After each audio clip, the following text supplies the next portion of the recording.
Hello friends. Flying Dutchman का एक ऐसा जहाज जिसकी परछाई पानी में नहीं हवा में उल्टी दिखाई देती है। कहानी शुरू करने से पहले अगर आपको हमारी कहानियाँ पसंद आ रही है तो प्लीज़ हमारे चैनल को सब्सक्राइब कीजिए। अफ्रीका के तटीय समुद्र में जहाज पर नाविक ईश्वर से मौसम खराब ना होने की प्रार्थना करते हैं। इसलिए नहीं कि ये नाविक तूफानों से डरते हैं, बल्कि इसलिए क्योंकि मौसम खराब होने पर उन्हें फ्लाइंग डचमैन दिखाई देता है और इस जहाज का दिखना एक अभिशापित भविष्यवाणी है जो किसी की मौत के साथ पूरी होती है। 17वीं सदी की मिथक लोक कथाओं के मुताबिक फ्लाइंग डचमैन एक ऐसा भूतिया जहाज है जो कभी बंदरगाह तक नहीं पहुंच पाया।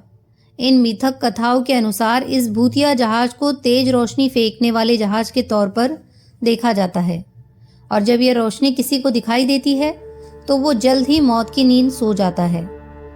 उद्गम। समय समय पर कई लेखकों ने अपनी किताबों में इस भूतिया जहाज का जिक्र किया है। सबसे पुराना मौजूदा संस्करण 1790 में जॉन मैकडोनल्ड द्वारा लिखित किताब है, जिसमें वो लिखता है कि नाविकों ने बताया कि तूफानी मौसम में उन्होंने फ्लाइंग डचमैन को साक्षात देखा था। ये कहानी इस तरह है कि लबादा ओढ़े डचमैन को खराब मौसम में अपनी नाव को बंदरगाह तक ले जाने के लिए कोई पायलट नहीं मिला और उसकी नाव खो गई और तब से खराब मौसम में उसकी झलक नजर आती है। अगला संपादित संस्करण 1795 में जॉर्ज बैरिंगटन द्वारा लिखित न्यू साउथ वेल्स की एक यात्रा में मिलता है। मैंने कभी ऐसे अंधविश्वास पर यकीन नहीं किया, पर प्राप्त जानकारी के मुताबिक कुछ साल पहले एक डचमैन अपनी नाव समेत समुद्र में कहीं खो गया और उस नाव में से कोई जिंदा वापस नहीं बचा और जल्द ही उसके गम में उसकी पत्नी भी मर गई। और जहां यह हादसा हुआ वहां से गुजरती नावों के नाविकों का कहना है कि उन्होंने खराब मौसम में किसी को समुद्र में देखा। यह सच था या सिर्फ नाविकों की कल्पना, ये नहीं पता, लेकिन ये खबर जंगल में आग की तरह फैल गई और अब जो भी नाविक वहां से गुजरते वे कहते कि रात में या कोहरे में उन्होंने किसी को देखा है जिसकी एक झलक दिखते ही वो अगले पल गायब हो जाता है। साक्षात्कार। राजा जॉर्ज V ने अपने भाई और कुछ और लोगों के साथ इस जहाज को देखने का दावा किया है। 11 जुलाई 1880 को सुबह 4 बजे फ्लाइंग डचमैन को मैंने, मेरे भाई ने और कप्तान ने तेज लाल रोशनी में देखा और जब उस भूतिया जहाज को ढूंढा गया तो समुद्र में उसका नामो निशान भी नहीं था। लेकिन फिर से वहीं पर इस भूतिया जहाज को 10:45 पर 13 लोगों ने एक साथ देखा। भ्रम।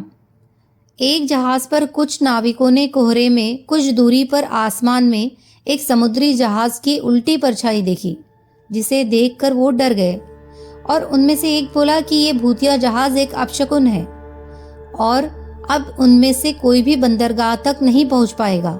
लेकिन उनका कप्तान, जो इन बातों में यकीन नहीं करता था, उसने बताया कि ये कोहरे के कारण बना एक ऑप्टिकल प्रभाव यानी भ्रम है। और जब वे लोग तट पर सही सलामत पहुंचे तब उन्हें कप्तान की बातों पर यकीन हुआ और उन्होंने ऐसी बातों पर यकीन ना करने का फैसला किया, सच चाहे जो कुछ हो।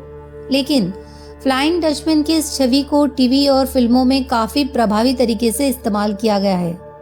सोल ईटर नामक प्रोग्राम में फ्लाइंग डचमैन एक भूतिया जहाज की आत्मा है। स्पाइडरमैन के कार्टून में फ्लाइंग डचमैन को एक खलनायक की तरह पेश किया गया, जिसे मारकर स्पाइडरमैन गांव वालों को उसके जुल्मों से आज़ाद करवाता है। सुपर नेचुरल प्रोग्राम में फ्लाइंग डचमैन को एक भूतिया किरदार की तरह पेश किया गया। टीवी के साथ साथ फिल्मों में भी इसका बखूबी इस्तेमाल हुआ है। 1951 में बनी Pandora and the flying Dutchman नामक फिल्म इसी समुद्री लोक कथा से प्रेरित है। इसमें नायक फ्लाइंग डचमैन है जो गलतफहमी में अपनी पत्नी को बेवफा समझकर उसका कत्ल कर देता है और उसे काला पानी की सजा मिलती है। लेकिन उसके अच्छे बर्ताव को देखते हुए उसे 7 साल में एक बार 6 महीने के लिए अपना सच्चा प्यार ढूंढने के लिए रिहा किया जाता है। Age of empires computer game में फ्लाइंग डचमैन एक चीट कोड है। ये एक जहाज है जो जमीन और पानी दोनों में चलता है।